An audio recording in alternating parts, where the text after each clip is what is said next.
दोस्तों, आज की यह कहानी है एक ऐसे व्यक्ति की जो अपने आलसी होने की आदत से छुटकारा पाना चाहता था।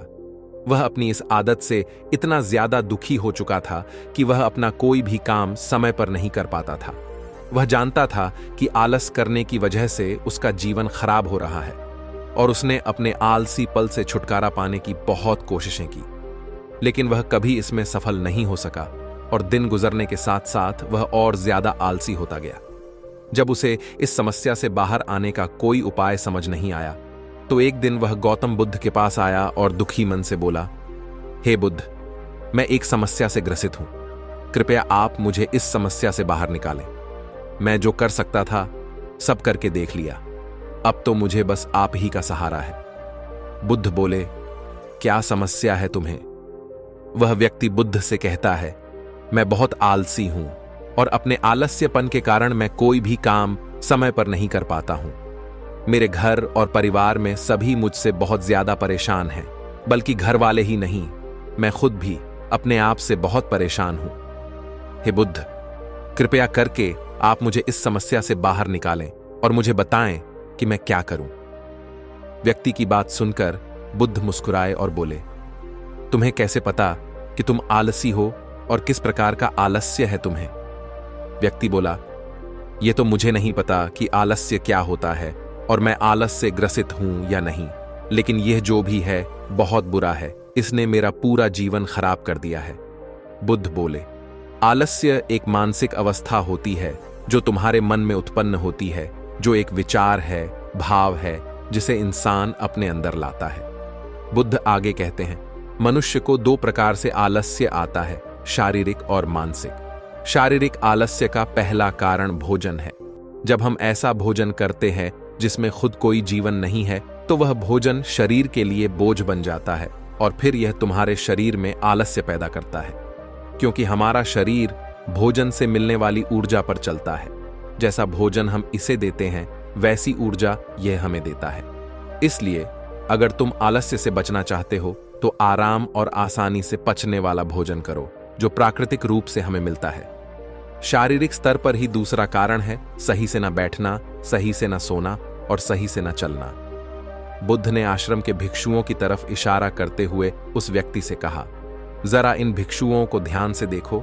इनके चलने, बैठने और लेटने में संतुलन है। जब ये चलते हैं तो इनके पैरों के बीच तालमेल होता है। बैठते हैं तो गर्दन ऊपर और रीढ़ की हड्डी बिल्कुल सीधी होती है। जब लेटते हैं तो शरीर बिल्कुल स्थिर और तनाव रहित होता है, जिससे वे आरामदायक और गहरी नींद लेते हैं। वह व्यक्ति बोला, क्या पर्याप्त नींद आवश्यक है? बुद्ध बोले, हां, पर्याप्त नींद बहुत आवश्यक है। किसी भी व्यक्ति को ना तो बहुत ज्यादा सोना चाहिए और ना ही बहुत कम। यदि तुम रात को पर्याप्त नींद नहीं लेते हो तो कल का पूरा दिन आलस्य और थकान से भरा होगा। इसी तरह यदि किसी रात तुम पर्याप्त से ज्यादा नींद ले लेते हो, तब भी अगला दिन आलस्य से भरा हुआ होता है। अर्थात तुम्हें अपनी नींद में भी संतुलन लाना होगा, सही समय पर सोने का अभ्यास करना होगा और सही समय पर जागने का भी। बुद्ध की बातें सुनकर व्यक्ति ने कहा, आप बिल्कुल सच कह रहे हैं। मैंने भी यह कई बार महसूस किया है कि जब कभी भी मैं रात में अच्छी नींद नहीं लेता, तब अगला पूरा दिन मुझे पहले से भी अधिक आलस्य आता है। ऐसा लगता है जैसे मेरे शरीर में कोई ऊर्जा ही नहीं बची हो। इतना कहकर व्यक्ति चुप हो जाता है। बुद्ध बोले, शारीरिक स्तर पर तीसरा कारण है सुबह जल्दी ना उठना। व्यक्ति बोला, है भगवान बुद्ध, मैं सुबह जल्दी उठना तो चाहता हूं पर उठ नहीं पाता। मैं रोज यह संकल्प करके सोता हूं कि कल सुबह जल्दी उठूंगा, लेकिन मैं कभी जल्दी नहीं उठ पाता और जल्दी ना उठ पाने के कारण मुझे पता ही नहीं चलता कि मेरा पूरा दिन कब और कैसे गुजर गया। गौतम बुद्ध बोले, तुम जल्दी तभी उठ पाओगे जब रात को सही समय पर सोओगे। बुद्ध ने फिर आश्रम के भिक्षुओं की तरफ इशारा करते हुए कहा कि देखो, इन आश्रम के भिक्षुओं को इनके रात का सोने का समय निश्चित होता है, तभी यह सब सुबह जल्दी उठते हैं। हर एक भिक्षु का अनुशासन होता है कि वह हर सुबह सूर्य उदय से पहले ही जाग जाते हैं और वही इनके जीवन में संतुलन लाता है। बुद्ध आगे कहते हैं, इंसान अनुशासन को एक बंधन समझता है, लेकिन यह सच नहीं है। अनुशासन हमें बांधता नहीं बल्कि आजाद करता है। यदि तुम आलस्य से छुटकारा पाना चाहते हो तो एक निश्चित दिनचर्या बना लो। व्यक्ति बोला, हे बुद्ध, कृपया करके बताएं कि मैं शुरुआत कहां से करूं और कैसे करूं। चलने से, बैठने से, लेटने से या सुबह जल्दी उठने से शुरुआत करूं? बुद्ध बोले, इसी समय से, यहीं से शुरुआत करो। जो भी कर रहे हो उसे ध्यान से करो। अपने जीवन में संतुलन लाओ, अपनी एक दिनचर्या बनाओ और उसी के मुताबिक कार्य करो। बुद्ध आगे कहते हैं, अब तुम मन के स्तर से आलस्य को समझो। मानसिक आलस्य का पहला कारण होता है खुद पर विश्वास ना करना। जब हम किसी कार्य को करने की कोशिश कई बार कर चुके होते हैं लेकिन फिर भी वह कार्य हमसे नहीं हो पाता, ऐसी परिस्थितियों में हम सोचते हैं कि हम इस कार्य को करने के काबिल नहीं हैं, यह कार्य हमारे बस का नहीं है या यह कार्य हम नहीं कर सकते। तो ऐसी परिस्थितियों में हमें आलस्य आता है क्योंकि हम वह कार्य पहले भी नहीं कर पाए थे। हम मन को यह नहीं समझाते कि पहले और अब के कार्य में बहुत फर्क है। साथ ही मानसिक तौर पर हम वह नहीं हैं जो पहले थे। तब से लेकर अब तक हमने बहुत कुछ सीखा है। मानसिक आलस्य से बचना है तो खुद पर विश्वास करना सीखो। खुद को इस बात का विश्वास दिलाओ कि भले ही तुम कोई कार्य पहले ना कर पाए हो, पर अपनी मेहनत और लगन से इस बार तुम वह कार्य अवश्य ही कर लोगे। मानसिक स्तर पर दूसरा कारण है आलसी और छोटी सोच वाले व्यक्तियों के साथ रहना। कई बार ऐसा होता है कि तुम आलसी नहीं होते, लेकिन आलस्य से भरे लोगों के साथ रहने से तुम भी वैसे ही हो जाते हो, क्योंकि हमारा मन आराम चाहता है। मन खुद कार्य नहीं करता, उससे कार्य कराना पड़ता है। अगर तुम किसी ऐसे व्यक्ति की संगत में आते हो जो आलसी होता है, तो तुम्हारा मन भी ऐसी ही चीजों को करने के लिए आकर्षित हो जाता है, क्योंकि आलस्य करने में कोई मेहनत नहीं लगती। धीरे धीरे तुम भी आलस्य के कारण अपने कार्यों को कल पर टालने लगते हो और तुम्हारा मन इस आदत को गहराई तक अपना लेता है, जिससे बाहर आना तुम्हें मुश्किल प्रतीत होता है। बुद्ध की बातें सुनकर वह व्यक्ति बोला, आप सही कह रहे हैं, मैंने यह भी महसूस किया है। मेरे बहुत से मित्र हैं जिनका जीवन भी लगभग मेरे जैसा ही है। वे भी मेरी तरह हर समय आलस्य से भरे रहते हैं और जब मैं उनके साथ होता हूं तो खुद को और भी ज्यादा आलस्य से भरा पाता हूं। आगे बुद्ध बोले, मानसिक स्तर का तीसरा कारण है काम को टालना। यह मानसिक तनाव का सबसे बड़ा कारण है।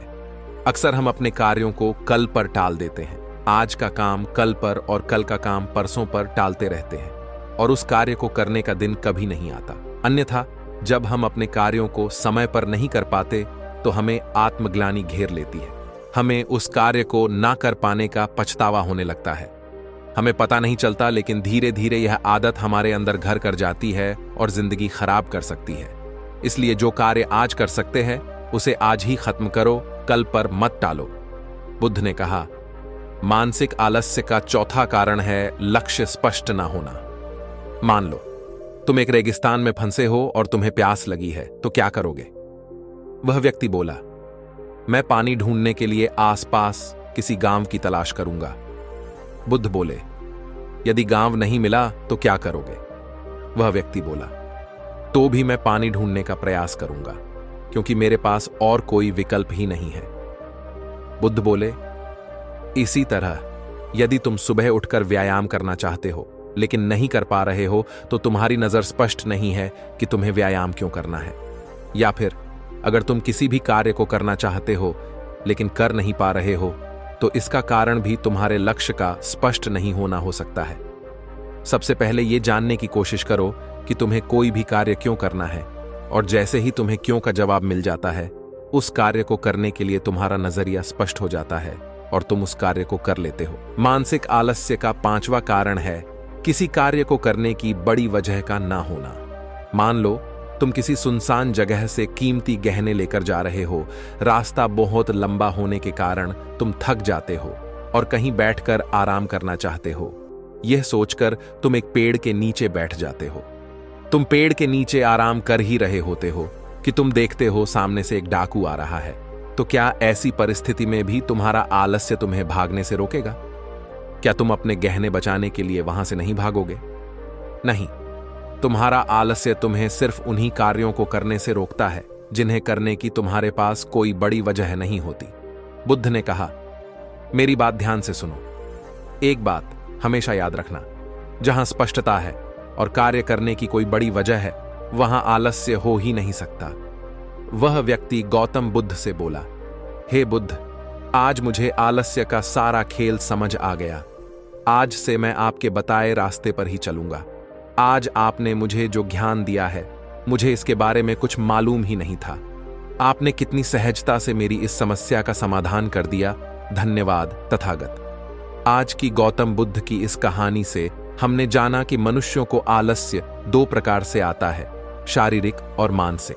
इन दोनों ही पहलुओं को कहानी में बहुत ही विस्तार से समझाया गया है, जो कि आप समझ भी गए होंगे। इसीलिए आज ही अपने जीवन से इस आलस्य नाम की बीमारी को दूर भगाएं और अपने जीवन को उस बुलंदियों तक ले जाएं जहां आप पहुंचना चाहते हैं। आशा करता हूं आज की यह कहानी आपको पसंद आई होगी और आपने इससे बहुत कुछ सीख भी लिया होगा। धन्यवाद।